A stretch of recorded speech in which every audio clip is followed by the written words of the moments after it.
o custo de captação dos bancos caiu, mas as taxas de empréstimo continuaram em alta. Então você passou a ter um spread bancário muito grande na virada do ano. Com essa combinação de cortes mais rápidos de juros, as famílias se desalavancando mais rapidamente por conta da entrada dos recursos do FGTS, é possível, é provável, na verdade, em que você tenha uma melhora das condições financeiras, ou seja, que as taxas de juros de empréstimo, que elas reflitam essa queda de juros de uma forma mais rápida. Eu converso agora com Marcelo Cipriano, economista-chefe da Monte Capital, que está otimista com a recuperação da economia brasileira em 2017. Por quê? Bom, existem várias características na economia brasileira que eu acho que têm sido pouco destacadas nos últimos meses. A principal delas é o crescimento da massa salarial ampliada disponível. É um dado que combina os salários do setor privado, que realmente estão deprimidos, eles pararam de crescer, eles possuem queda real, mas há também os benefícios da Previdência, os pagamentos de seguro-desemprego e os pagamentos dessas transferências, essas bolsas, como Bolsa Família, LOAS e outras coisas. Como os benefícios da Previdência, por uma combinação de aumento da concessão de benefícios, talvez por medo da reforma ou também do atraso de 2015, que muitas pessoas não conseguiram requerer os seus benefícios, e também pelo próprio aumento do benefício médio, os benefícios da Previdência nos últimos 6 meses, eles estão algo como 16% maiores do que no mesmo período do ano anterior. Outros componentes dessa massa salarial, como o pagamento do Bolsa Família, também nos últimos meses, eles estão 12% maiores do que eram no mesmo período do ano anterior. Então, embora os salários do setor privado, que representam aí cerca de 2/3 da massa total, estejam com um crescimento muito perto de zero em termos nominais, portanto com queda em termos reais, a combinação de todos esses benefícios deixa a massa salarial disponível com um crescimento entre 8% e 9% sobre o mesmo período do ano anterior. E isso é uma característica muito distinta do final das outras recessões. Qual o impacto disso no consumo e na inflação aqui no país? Bom, tem uma outra característica, essa tem sido bem destacada, foi uma queda muito rápida da inflação nos últimos meses. Os últimos meses de 2016 e o início de 2017 mostraram uma queda da inflação de um patamar em torno aí de 8%, 9% para alguma coisa aí entre 5%, 5,5% num período muito curto. Isso liberou a renda das famílias. Como eu mencionei, a massa salarial ampliada, ela tem sustentado um crescimento em torno de 8% a 9% sobre o ano anterior. Quando a inflação está em torno de 8, 9, ela não havia crescimento real nenhum, o que é típico de períodos recessivos.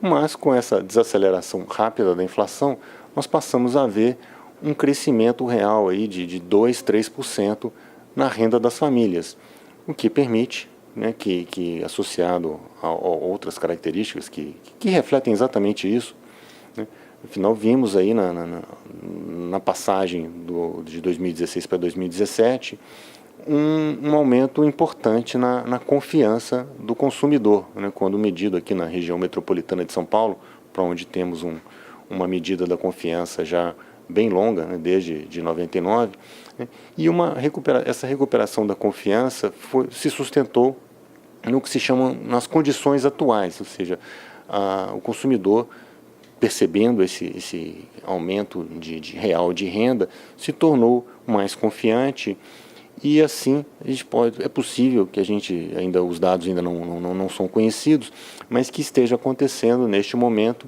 uma recuperação do consumo das famílias. Há economistas que apostam mais num poder maior de pagamento de dívidas das famílias do que no consumo. Na sua opinião, como é que fica a política monetária? Como você avalia a política monetária do Banco Central neste contexto? Bom, Aí você tem, na verdade, uma combinação de fatores, né? E eu acho que isso que é importante, né? Quando você tem um acúmulo de condições positivas, né? Uma coisa que é destacada corretamente é que, embora a massa salarial no Brasil, como eu destaquei aqui, tenha continuado a crescer de forma meio distinta, né, de outras crises, nesta recessão especificamente, se notou há um comprometimento da renda das famílias com juros e amortização de dívidas muito grande. Isso é reflexo das políticas, né, de estímulo, né, que não funcionaram do governo Dilma, que acabou estimulando muito o endividamento de todos, né. Mas aconteceu, ao longo do ano passado, houve uma certa substituição. O comprometimento de dívidas com juros, ele começou a diminuir e passou a crescer o comprometimento da renda com a amortização. Ou seja, na verdade, isso mostra que houve uma migração das dívidas, né, à medida que a massa salarial ficou com crescimento zero, né, para créditos de curto prazo. Isso, na verdade, digamos assim, é mais fácil de você sair dessa situação quando acontece uma medida, no caso uma medida de estímulo, que deve acontecer agora nos primeiros meses do ano. A liberação das contas inativas do FGTS, se pensarmos aí que 35 bilhões de reais serão liberados em poucos meses, ele é mais ou menos equivalente ao gasto mensal com a amortização de dívidas da massa salarial. Se forem realmente dívidas de curto prazo, digamos que sejam famílias que estejam endividadas no crédito rotativo ou no cheque especial, você vai ter uma possibilidade de uma redução rápida dessas dívidas, uma vez que elas serão amortizadas, né, com essa entrada dos recursos do FGTS. Então, essa desalavancagem das famílias, que tanto atrapalhou a recuperação do consumo, ela tende a ser mais rápida e potencializar este efeito do ganho real da massa salarial ampliada por conta da queda da inflação sobre o endividamento das famílias. Além disso, né, essa queda da inflação, ela permitiu ao Banco Central a aceleração do corte de juros, né? Você cortou esse ritmo de 0,75 por reunião, ele é muito mais rápido, né, que o ritmo anterior de 0,25, que era realmente adequado, era o início do corte, ainda não havia acontecido essa desinflação tão rápida, né?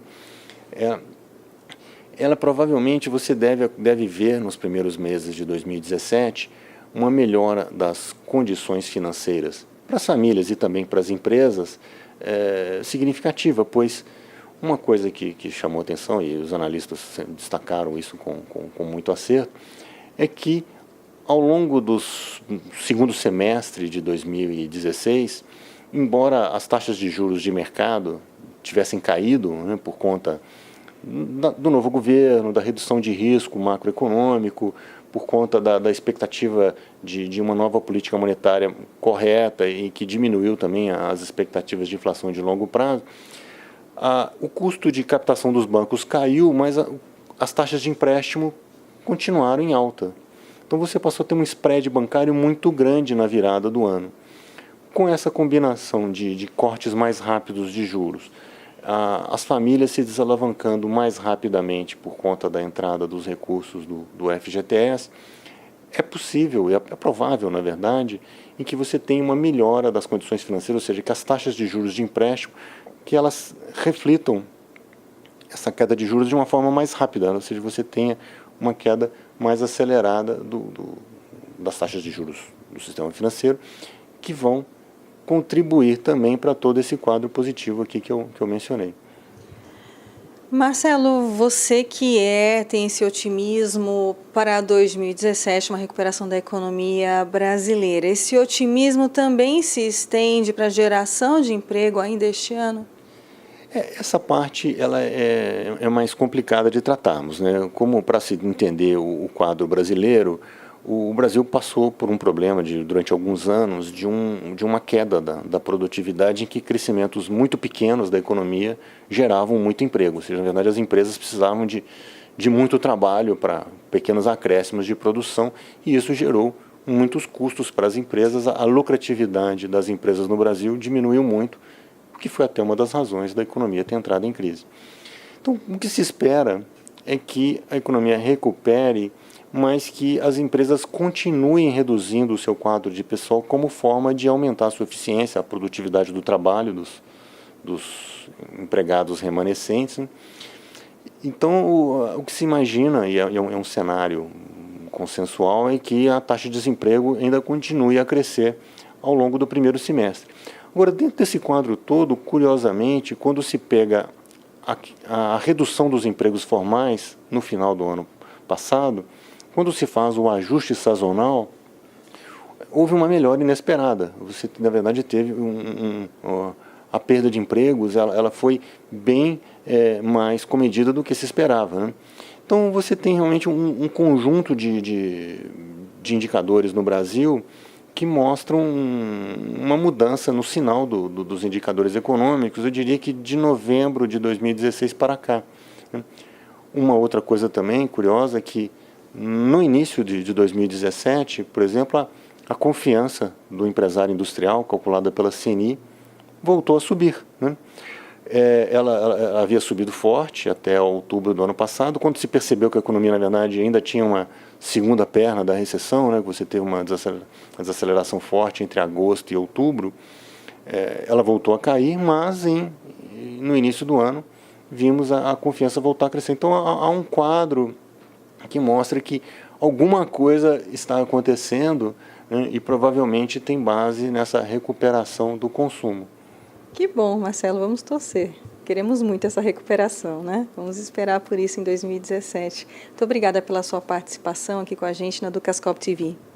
Muito obrigado, eu que agradeço mais essa oportunidade de conversar com você, Luciane. Luciane Miranda para a Ducascope TV.